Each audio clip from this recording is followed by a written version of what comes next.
Processes and tools dominate today's Agile discussions, but we are devoted to the individuals and interactions that make it work. From the beginner to the veteran practitioner, we have something for you. Welcome to Agile for Humans.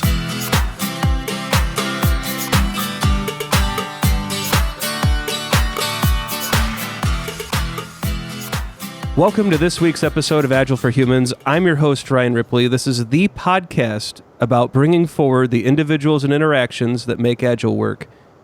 Joining me this week to help that endeavor, author, speaker, and probably the creator of one of my favorite books, Geoff Watts. Geoff, how are you? Hey, I'm doing great. Really excited that you decided to do the show and really appreciative because I think as I mentioned prior to getting started here, Scrum Mastery is my go-to book. So this is, I believe, the single best book written on what it is to be a Scrum Master, not from a process perspective by any means, but really what it means to internalize the role of the Scrum Master, the habits, the behaviors, the thinking. I think you've captured it beautifully, and just, it is my go-to book. So really excited to have you on and really appreciate you doing the podcast. Oh, thank you. It wasn't really so much of a decision for me. It was a no-brainer. And obviously, the way the kind words you just said about my book there, I return in about your podcast as well. It's focused on humans. It's focused on the people side of things, and I guess it's one of the reasons why we have similar views on things. Definitely. So really, again, thanks for being here. And interestingly enough, you have a new book out, and it's one that I think you revolutionized thinking behind Scrum Masters and through Scrum Mastery. And now you've brought forward you've brought product owners to the spotlight. So Product Mastery is now out. And I always ask authors, because I'm just curious about it, what did you see out there in the marketplace? What did you see out there with current product owners where you felt the need to bring forward this wonderful book? It's a good question. I think for me, at least, so I split my time in a number of different ways. So I train, I coach teams, and I coach individuals. And one of the things that I find from a product owner perspective is that there's quite a lot of information out there about techniques that they can use to help, for example, prioritization. Okay, so prioritization is a big part of a product owner's job. It's a very difficult thing. And you can apply a technique. There are plenty of techniques out there, Moscow, stat ranking, anything like that, Kano analysis, which is all great. And you can apply that and it might help. But the product owners that tend to be the most successful are the ones that actually can understand what's making the prioritization difficult for them and their organizations. And if they can tackle that, then the technique is secondary. So this is the sort of people side, the human side, if you like, to the product owner role, which is often seen as very much a strategic, organizational, practical, technique-driven role. But it's still people, right? And they still have to work with people and get the best out of themselves to get the best out of others. So what are the things that you're seeing that actually make the prioritization difficult? And I'm assuming it's some kind of system at work, some kind of politic, or is that not where we're going with that? Well, I think there are a lot of factors, and that could stem organizationally. It could be a strategic thing. In fact, as an organization, we don't really know what we stand for. It may well be that we haven't got joined up thinking and competing products. We aren't clear about who we're building this product for example. But also, it could come down to sort of personality traits as well. So the desire to be perfect, the desire to please other people, the difficulty in saying no to others. All of those factors can play into making prioritization exceptionally difficult because you've got so many options in front of you and you're trying to do everything at once or please everybody at once. So it sounds like to me, and this is how I've always viewed the product owner role, it's really the mastery of alignment. And what I mean by that is you're taking a customer input or a customer need and trying to align an entire organization around it. Does that resonate? Does that make sense? Well, it certainly resonates to me. Alignment is a big part of the product owner job, helping other people understand what that alignment is as well, and being quite ruthless in the pursuit of that, really, because there are so many avenues that we can go down when building a product. When you use the phrase there, identifying a customer need, And quite often it's very difficult to identify one customer need. Usually got multiple customers and they've got multiple needs, and everything's important. Drilling down and being quite ruthless and focusing on the next important slice is a big characteristic, a big pattern, if you like, in the best product owners that I've seen. So this job is massive, the job of the product owner. I've seen it described in many different ways. A good friend of the show, Bob Galen, likes to say that it's part product owner, part project manager, part leadership, part business analyst. With such a massive role, how could a product owner possibly do it alone? They don't. Is the honest answer to that. I mean, I will say that there's an element of guilt in what I've written here, because actually what I've written about actually expands the role even more. So it's a big enough role anyway. But I talk about how the best product owners, they don't just do all the difficult stuff that you've just mentioned there, but they will also involve themselves in collaboration. They will all involve themselves in listening, understanding, in decision making, stakeholder management, lots of other things that go along with that in order to be successful. And what was already a difficult, demanding, time-consuming job, and there's a part of me that thinks I might have made that even bigger in my definition. However, I can temper my guilt because I believe that looking at the best product owners that I see, they have a wider remit, but they manage it better. So they don't try and do everything. They don't try and do everything at once. They don't try and do everything on their own. They're assertive enough to provide leadership and direction, but they're also humble enough to accept that they don't know everything, that they shouldn't be expected to know everything, and that actually by asking for help not only shows and demonstrates the kind of behaviors that we're looking elsewhere, but it increases engagement and increases the knowledge that we're bringing into the product development process from all those people around the organization and outside the organization who have something valuable to contribute. So you've expanded the role, which I think was actually well done in the book, but you've also created this safety, which I think is important, because it is, when a product owner, the name I think is a difficult one. The product owner would infer that this is the person that should know all, and there's perhaps some guilt on the product owner side for asking for that help. What I really like is how you've created some kind of safety around the idea that this job is bigger than one person. I mean, they can't do it alone. Is that fair? I mean, it simply cannot be done well alone. Can we be that direct about it? I think so. I mean, I refer to an essay written by Leonard Reed, who talks about the simplicity of the pencil, and how something as simple as that, something as everyday an object as that we all know and we all think of as rudimentary. Actually, there isn't a person on the earth that knows everything about making one. Being able to source the wood and treat the wood and be able to cut the wood to the precision that's needed, to be able to source the graphite that goes in between, to be able to create the paint required for the outsides, create the little metal bit on the end that holds the rubber, and to be able to create the eraser that goes in that's something as simple as that requires knowledge from multiple different parties. And so a big part of what I've tried to get across in the book is the normalization for people, the acceptance that, do you know what? This is a complex world that we are in. It's a complex world that requires acceptance of change, of uncertainty. And actually the best products come from collaboration and a healthy dose of trial and error.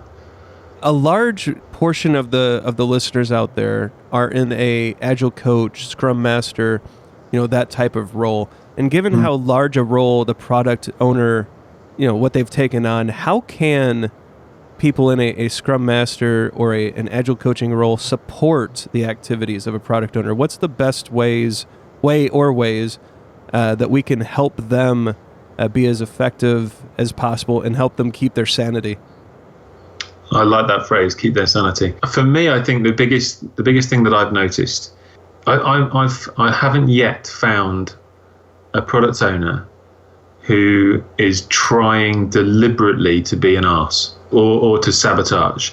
They're all doing the best that they can in the information, with the information they have, in the environment they find themselves in, and the knowledge that they have. And so the best thing that I find that will support product owners is, firstly, just accepting that these people are trying to do a good job, that they are probably overwhelmed, and meeting them where they are. And I say that because it's quite easy to assume that, malicious intent is probably too strong a word, but carelessness or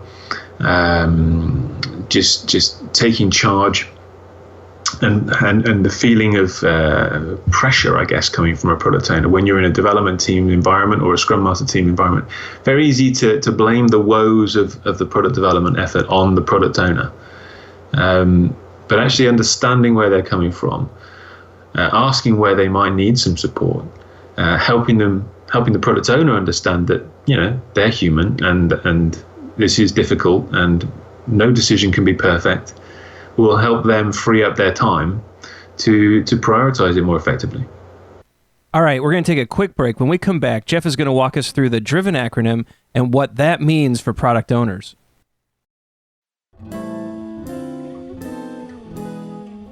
Looking for a conference that gives you customized learning options to explore Agile and beyond? Attend Agile Dev West, the premier Agile event, June 4th through the 9th in Las Vegas, Nevada, covering the latest techniques and topics no matter your level of Agile adoption. Learn both foundational knowledge and new methodologies to develop skills, supercharge knowledge, and re-energize your career growth. Take deep dives into topics such as implementation, testing, leadership, Scrum, enterprise, requirements, techniques, and more. As an added bonus, the event is co-located with Better Software and DevOps West conferences. Your one registration automatically gives you access to all three programs. This means you can choose from over 100 learning and networking opportunities to build a customized week of learning that fits you and your organization's specific needs. Explore the program at well.tc/AgileDev. Agile for Humans listeners use the code AgileDev to receive $200 off their conference registration fee. Register by April 7th. Super early bird deadline for a combined savings of up to $600 off at well.tc/AgileDev.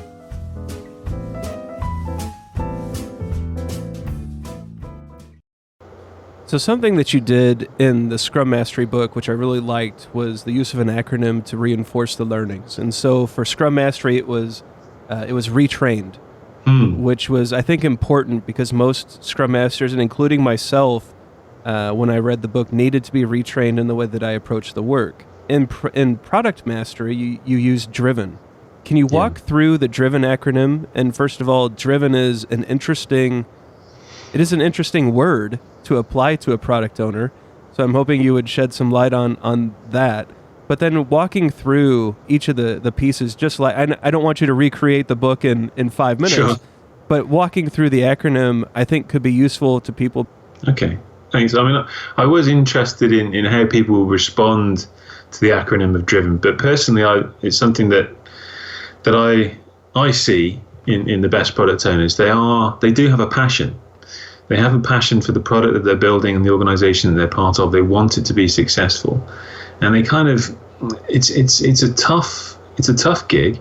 And developing a product, there will be bumps along the way. So you have to have a certain amount of drive and resilience to see this thing through. It's not all going to be plain sailing, especially in an agile environment. So that's what sort of underpins it, if you like.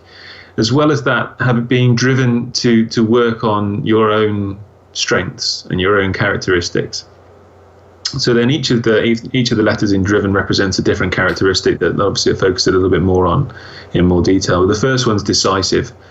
I think it was quite good for me. I didn't have to do a lot of manipulating of words or letters or acronyms to get decisive first. But decisive is a huge part of the product owner role, constantly having to make decisions, even if those decisions are to decide to delay. Because actually putting something off can be the right thing to do, and that's a decision in itself. And there's a lot underpinning that psychologically behind the ability to be decisive with incomplete information. Once the second letter there is ruthless, which raises a few eyebrows when you first mention it. And it's the first point that I want to make is that product owners, when I say ruthless, I'm not talking about them being cruel or brutal, but ruthlessly working out where value comes from, what is valuable for the product, what do people actually want, what do they actually need, and then ruthlessly following that for the good of the product, for the good of the organization. And it's easier said than done, but it's an important part of it. Then we're on to informed. So being knowledgeable about the environment that we're working in, the market, whether it's an internal market or an external market, the user needs, what's going on, what problems are that we're looking to solve, what other options there are available as well. So looking at the product space that we're operating within, but also being informed about the people that we're working with, the stakeholders, what drives them, where their mutual areas of interest are, so we can get consensus, and being informed about the development team as well that we're working with, that we're collaborating with, so that we can build rapport, we can understand where things are going, they feel connected and they can talk to us and we can work things through. And then we're on to versatile. And this is, as with all of these, there's an element of balance in there. And the good product owners that I'm aware of, they kind of realize what a valuable service they can provide to a team to help them cope with uncertainty.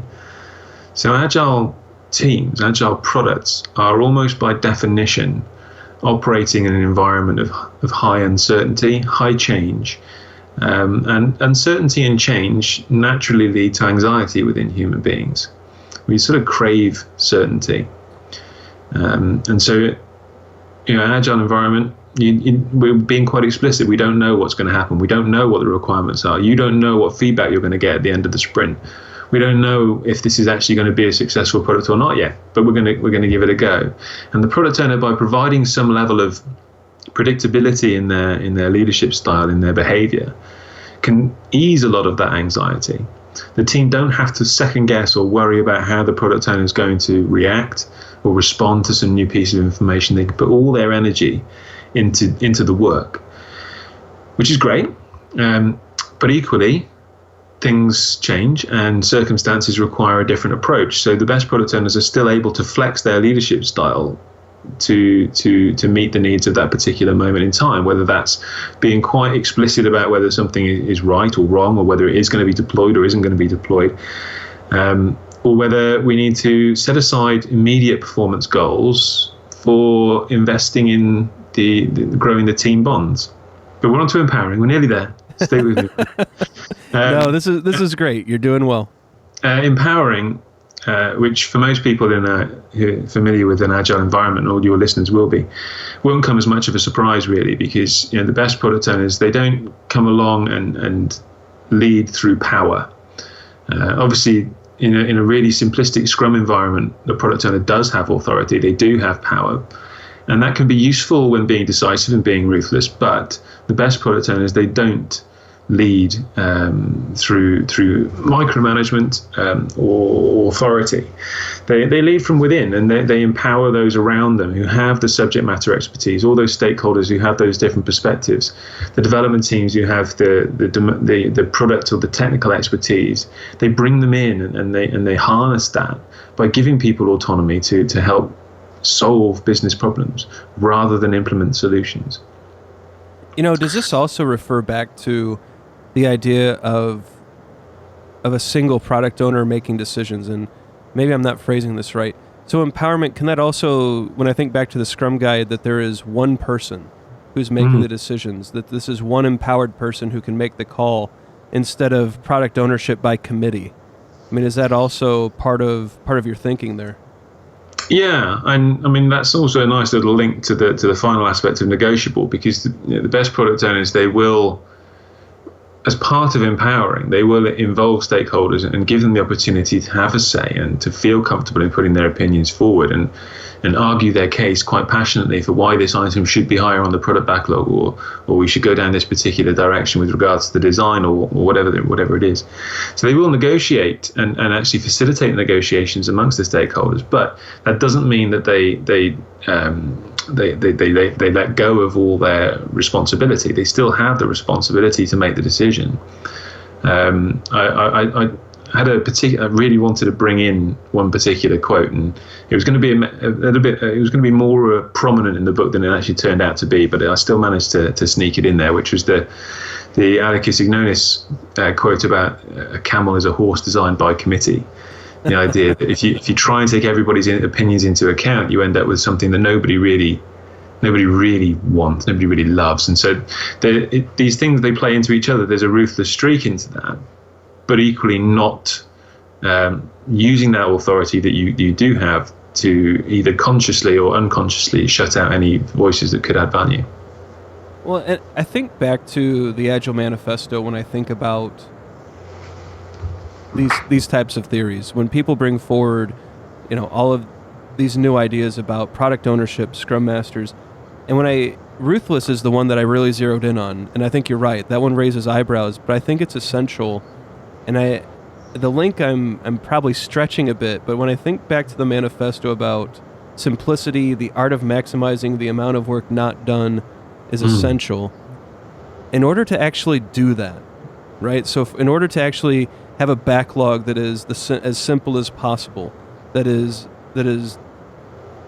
not filled with work that shouldn't be done, the product owner absolutely has to be ruthless, right? And it is one of those traits that actually will reinforce, if you can get that one right.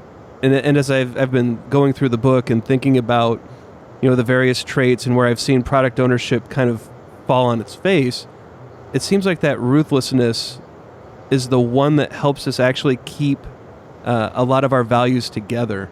And although it's the one that raises the eyebrows, I keep coming back to it thinking this is the one that if you can have that, we could almost train or teach or coach the rest. No, I like the way that you link that back to simplicity. And that principle in the Agile Manifesto actually raises quite a lot of eyebrows in my experience as well. I think partly because of the language, but the idea of, and it's quite difficult for human beings to keep things simple. It's almost an insult to our intelligence to do the simplest thing that will possibly work. And it is absolutely, it's very easy to then build something that isn't needed, which makes it harder to maintain and it makes it more costly and takes longer, and then harder to build on top of as well, which is the inherent part of an iterative incremental approach. Well, the other part of the manifesto that shines forward as I think through a number of the points you're making is that our highest priority is to satisfy the customer through early and continuous delivery of valuable software. That's all on the product owner, except for the delivery part. And so what we're basically saying is we want to satisfy the customer, which means a product owner has to be in alignment with the customer in order to know how to satisfy them, right? Early and continuous delivery means that the product owner has to know at a granular and at a sliced level what needs to be delivered. So it can't be this big epic. It has to be small batches, small stories. And finally, they have to be valuable. And so one of the biggest... So that is our first value, right? Or that is our first principle behind the Agile Manifesto. It is the most important because it says our highest priority is this. And I think 3 out of the 4 things that it says falls directly on the product owner's shoulders. Yeah. Such a massive responsibility. And so for the product owners out there, I think first of all, this book will create empathy for your role. Now, so Geoff has increased your role. So I think he did that admittedly, but it also provides a framework for you to think about the work you're doing. It provides the permission to ask for help. It creates the safety to ask for that help, or at least creates the awareness that you need help. And for all those reasons, really enjoy this book. And I think it'll help any product owner out there who's perhaps struggling in their role or who is thinking that there should be some other ways to take their work to the next level. So, Geoff, really love this one, and thank you for walking through it. No, thank you. So, a book that you also wrote that I wanted to tie back to real quick, so the Coach's Casebook. So This is one that I think was more geared towards the Agile coaches, the Scrum Masters out there. But as I think back through and I look back through some of the topics, I think product owners could get a lot out of this as well. And I think they actually have, as we were talking about some of this prior to getting started. Something that your second case of people pleasing, I think, is important for as an anti-pattern that product owners could definitely work on, or at least become aware about. But imposter syndrome. Yeah. So when you take a role like the product owner, which is bigger now thanks to you, and difficult and absolutely critical, as we tie back to the manifesto, we see that, such a responsibility is placed on them to meet many of those expectations. I think imposter syndrome sets in very quickly. Now, have you seen that in your practice, and how have you helped product owners, if you have seen this, get through some of those tendencies? Absolutely. I thank you for making the link. There are a number of key traits that are. So the Coach's Casebook mentioned nothing about Scrum, nothing about Agile. It's just purely about people, really, and a lot of the common traits that we have that can be valuable, but also can limit us. And so imposter syndrome is incredibly common, and just very briefly gives people that are struggling with imposter syndrome that they feel a little bit like a fraud in many ways, that they're not qualified to be where they are, and they've got to where they are because of a lot of luck rather than actually giving themselves credit for their own achievement. And when they walk into a room, their default response is to think that other people in the room are more qualified and more intelligent than they are. So it's almost like a self-doubt in a way. And this is a big challenge for product owners. If they need to be decisive with incomplete information, that self-doubt can be exacerbated. Do they have the confidence to be ruthless? Do they have the confidence to be able to make those decisions? And so your initial question was what have I seen that has helped them do that? And one of the things that might sound really sort of oversimple, if you like, is just acknowledging the number of correct decisions that they have made, because we often don't acknowledge the good decisions that we make. We generally only focus on the ones that haven't gone right. So first of all, just thinking about, even if it's just a case of, did I decide to take the right route to work today? That kind of thing. That's a decision that you made, and it's good. And thinking all the things that just go unnoticed that prove how good a decision maker you are. And the second thing is that normalization of the fact that it's almost impossible to make a perfect decision. And if you can internalize the fact that no decision is perfect or possible to be perfect, it makes it a little bit easier to make an imperfect decision. Certainly. It also reminds me of just one other case from the book that I really like. It's let me make sure I say this correctly. It's ostrich syndrome. And so really Dunning-Kruger sets in, and I've seen where that happens a lot. I think it happens a lot on the Agile coaches. You see a perceived competency, but it's not, but you don't know what you don't know. I think on the product owner, there's definitely some vulnerability to that, simply because of the wide range of skills, information, and then operating in the presence of uncertainty. Is there anything there that you've seen where perhaps Dunning-Kruger has held a product owner back and they've perhaps needed some readjustments or alignment there? Yeah, in fact, I was just talking to somebody, was it Monday night? I did a local meetup group. So Dunning-Kruger is kind of the opposite of imposter syndrome, where you think you're pretty good when you're not, and you kind of ignore all the feedback to the contrary about your competence. What I found interesting and also can be quite helpful for people is what many studies have found, that the more you feel like an imposter, generally the more successful you are. So the more successful you are, the more you doubt yourself, because the more you're aware of what you don't know. Okay. However, if you think you're doing really, really well and you don't really doubt yourself very much, there's a high chance that you're suffering from Dunning-Kruger. And is there anything that we can do about this? Well, the difficulty is with the product owner role. And so the guy that I was speaking to had just lost his job. He'd been made redundant because the product development company that he was working for basically built a product, got it out to market eventually, and there was no demand for it. And the person who was driving it, the person who was the product owner in that environment, owned the company. So it was his money that he was ploughing into this. And so this idea of, well, you have, not only do you have the authority of the role, but you actually own the company as well. And he said, no, I've got this idea, I've got this vision, it's going to work, I know it's going to work. I don't need to I don't need to test my ideas with my users, I know it's going to work. Completely oblivious to inviting feedback. And it took too long, and by the time it got out to market, there was no demand for it, and he'd spent so much money that the company went bust. And the guy that was working there, he'd lost his job as a result of that. And he said, what could I do? You can tell the owner of the company only so much before he says, get out, you're not on board, you're not a team player, I don't want you on my team anymore. And you've lost your job anyway.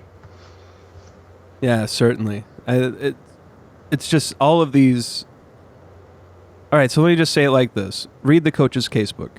I think many people would find benefit. It is the human side of Agile. It's one of those. It's not Agile specific, but it's one of those things that these are 12 things that I certainly see a lot of myself in a few of these as well, where it's just blind spots that we all have. I mean, being humans, I think everyone could read through this and find a few of these spots that you can be susceptible to. So I don't think that's a negative thing. So definitely enjoyed a lot of these case studies. I think it applies very well back to product mastery, and a combination of these two books I think could help a lot of product owners kind of get out of their own minds, stop beating themselves up, and help them empower them to make some of those decisions that they need to make with all that uncertainty floating around them. Yeah, I'm really glad you said that. For me, this, yes, I'm kind of admitting that I'm making the job a little bit bigger, but I believe that by helping product owners understand themselves a little bit more, and all of those traits that we talk about, perfectionism, the desire to please people, imposter syndrome, even Dunning-Kruger to an extent, has benefits. Okay, they can help people, but they can also hinder people. So it's not that any of those traits are good or bad. It's about finding the right balance, and the way you can find a balance is by becoming aware of it. And the product owners that are more self-aware generally are more successful. They can find ways much easier of making the job that they do, that difficult, all-encompassing, potentially overwhelming job, a lot more manageable. So you've created awareness for Scrum Masters and product owners through these books. I think you're bringing a lot of these practices forward. So what's next? So now that I think you're going to probably take a little bit of a break, because from every author I've talked to, they say once you write the book, you just want to go disappear for a few months and just let it go and let it be what it's going to be. But I have a feeling that given your body of work and some of the insights that you bring to the community, that you're not done yet. What's the next idea that's kind of taken a grip on your brain and that you're starting to work through? I might regret what I'm about to say, but I'm very grateful to my family that whenever I say I'm going to write another book, they don't respond with, "Oh, really? But you promised you wouldn't." And yeah, I put a lot of myself into it, and it's a huge undertaking. But I mean, there is a kind of obvious next step that a couple of people have already pointed out. There are 3 roles in the Scrum team, and I've written about 2 of them. And the idea of teamwork is an important one. And I had a podcast about this a while ago so Paul Goddard and I we create the Agile Pubcast. We have a podcast in a pub, an Agile chat over a pint, if you will. And we were talking a while ago about the 2 main fundamental premises behind teamwork is basically don't be an arse and assume positive intent. Now, obviously, there's a lot more to it than that, but because Agile projects are built around the premise of teams, of actually working together. That's, for a Scrum Master to be effective, for a product owner to be effective, those two roles can create the space for a self-organizing collaborative team, and then it's up to that team to step forward and enter that space and own it. So that, I spend a lot of my time with teams and helping Scrum Masters coach teams and helping product owners collaborate with teams. So if I was going to commit myself to something else, then I think that would possibly be the next obvious step. So what does it look like for a team to actually step into that space? Because I think that idea, it's one that a lot of coaches struggle with, right? So we try to create this environment where there's safety. We want to make people awesome. A lot of the new modern agile kind of things. The product owner is collaborative.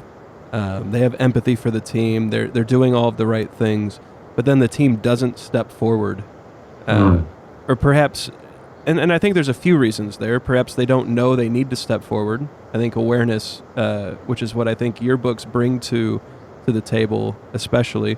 So if you were to write a book, perhaps you could help teams become more aware of that responsibility. But I think it's either it's probably awareness, reluctance, or some kind of lack of safety. Is that right? Yeah, definitely. Safety is huge. I generally have assumptions, and while not all of my assumptions will prove to be correct, there are some that are helpful, even if they're not correct, if that makes sense. And one of my assumptions that I believe to be helpful, even if it might not be true, is that everybody wants to do a good job. Everybody wants to be, if given the choice, everybody wants to be successful. And given the choice between being part of a meh team and a great team, most people would logically choose to be part of a great team rather than a meh team. But quite often those assumptions aren't explicitly tested within an organization. Those questions aren't asked. The question of, do you even want to be part of this team, often isn't asked. People are just often put together in a group and said, all right, you're working together on this now. There's no or little to no investment in developing that team and helping them develop themselves and create their own identity. But without question, the best teams that I've come across all have an identity. They know who they are. They know what they stand for. They've got common values. They know what to expect of one another, and they've gone through that either consciously or over time. They've worked out what those expectations are through trial and error. And they've learnt, because it's easy to say you're in a safe environment and you're allowed to fail, but those words need to be backed up pretty quickly with some evidence for teams to genuinely believe it and put their neck on the line. But the third aspect that I'd throw in there is time. Because even the best teams take time to establish themselves. Yeah, there are a few.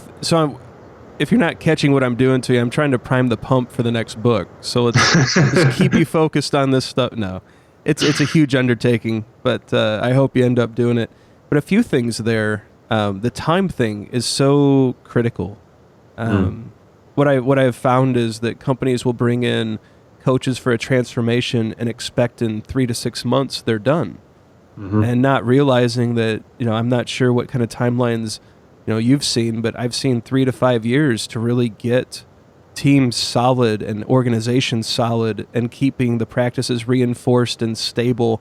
Backsliding costs so much time and just getting to the point to where flow and throughput and outcomes are really getting excellent and the team is comfortable. Or I think we're talking years, not months. Is that fair? Yeah, I think in general, I think you're absolutely right. I think there are a number of factors that can allow that time scale to be accelerated. Sure. So a greater sense of purpose, a greater sense of commonly accepted urgency rather than management mandated urgency. Really buying into the project will do that. A well-balanced team will do that a little bit quicker. And the ability to see results will help as well. There are a number of factors that will allow you to do that. And the best Scrum Masters out there and the best product owners out there, they realize the power that a really, really good team can give as opposed to just a collection of individuals, and will do whatever they can to help that group fulfill its collective potential rather than each individual's potential. Yeah, it's the analogy of the golf team versus the basketball team. Right? Yeah. Golf team, everyone's score counts. Basketball team, it's just one. And I think there are a lot of golf teams out there as far as software development teams, and not a lot of basketball teams. But the other point, real quick, before I think we hit close to our time box, is that idea of voluntarism. And I think perhaps I'm going to do a show about this in the future, but maybe we can talk you into chewing on a few of these ideas as you get further along on your new book. But but the idea that how rare it is to actually ask people if they want to be a member of an Agile team, as opposed to just assignment, or people come in on a Monday and they see this new person with a different color badge on, and it's, oh, here's your Agile consultant, you're doing a transformation, congratulations, now let's get this done. Instead of asking, is this even a way that you want to work? And I think that's a fascinating topic for another time, but just the fact that you pointed out, it's not a community of voluntary association, is it? No. And I find I have a huge amount of empathy, despite part of my job being to train people and to coach people and to facilitate an agile environment. Quite a lot of people turn up to work one day and are effectively told, what you were hired for has changed. We hired you as an individual specialist, and we hired you with a manager who is ultimately responsible for your performance and will direct you and guide you. And now, without renegotiating your contract or your terms of employment, because we've decided on a different strategy, your role has changed. And regardless of how much benefit this change has for that person, the fact that it's effectively imposed upon somebody increases the chances of resistance, disenfranchisement, and disengagement. So it's a question or a discussion that often doesn't happen, and I think organisations are missing a huge part there of disengaging some potentially amazing advocates of an agile approach simply by saying, this is what you are now going to do. So I look forward to reading more about this in Collaboration Mastery. I think that's due out in like 2018, right? Steady on. No, I only teasing you, but it's fascinating stuff for the listeners out there. Check out his 3 books. I'll get links to Scrum Mastery, Product Mastery, and the Coach's Casebook into the show notes. I think they are all essential reading if you're a part of a Scrum team, regardless of role. If anything, if you're a Scrum Master, it will give you empathy for the product owner. If you're a product owner, it'll give you empathy for the Scrum Master. If you're a developer, well, it'll give you insights into why the Scrum Master coaches in a certain way, why the product owner asks for certain things. And I think that understanding and awareness that's created, especially by these 3 books, can only lead to richer collaboration. So we get links to those books in the show notes. Geoff, I've truly enjoyed this conversation. Really excited to hear that some ideas are brewing. No commitments, but perhaps some new things in the future. We'll get the pubcast out in front of the listeners as well. It's another great Agile podcast that there's not enough. So certainly glad to hear that you guys are doing that. But at this point, the floor is yours. Is there anything else you'd like to get in front of the listeners? Anything that you'd like to promote? Any conferences coming up? Anything that you feel they should know about? And if there's a way that they can reach out either through Twitter or some other means if they have any questions or want to continue the conversation. Cool. Well, first of all, thanks for having me. It's been a blast. The time has flown by, which is usually a good sign. Right. In terms of, not really anything to promote, but one thing that constantly surprises a lot of people that I speak to, they see me as a trainer, they see me as an author and things like that. But when I mentioned that a lot of my time is spent coaching product owners one-to-one, it's often met with a lot of surprise. But a lot of the product owners that I work with, having that opportunity to have some guided one-to-one reflection, to work through a particular scenario and analyze what happened, why it happened, what's going on for them there, what's going on for others there, in a safe, neutral environment, because I have no political machinations or motives behind my engagement other than to help them achieve what they want to achieve as a coach. Is met with, as I say, it's met with a lot of surprise, but a lot more product owners are aware of it's not just a technical thing, it's not just a business thing or a strategic thing, it's a psychological thing, it's a thinking thing, it's a being thing. And so I guess I'd ask all product owners out there who are listening to just consider the idea of seeing if there's anybody out there who might be a useful, neutral, challenging sounding board as a coach.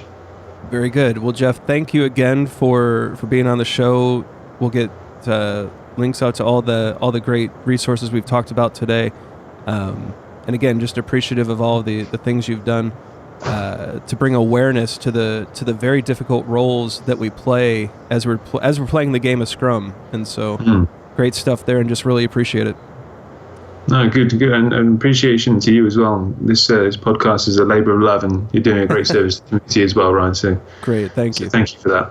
Oh, thank you.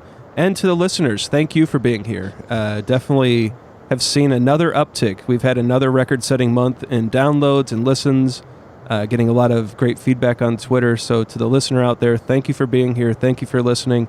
You're sharing the show, and that is the single best way to support it. So thank you for those efforts and questions and comments, and please keep them coming. I really love seeing reactions to the show, and when we get great people like Geoff on, I know it generates a lot of comments and questions, and it's always great to see. So thank you for that. And to everyone out there, thank you again for listening. Thanks for being there, and have a great night. Thanks for listening to Agile for Humans. Let's keep the conversation going. Drop us a question on Twitter @AgileForHumans or visit agileforhumans.com.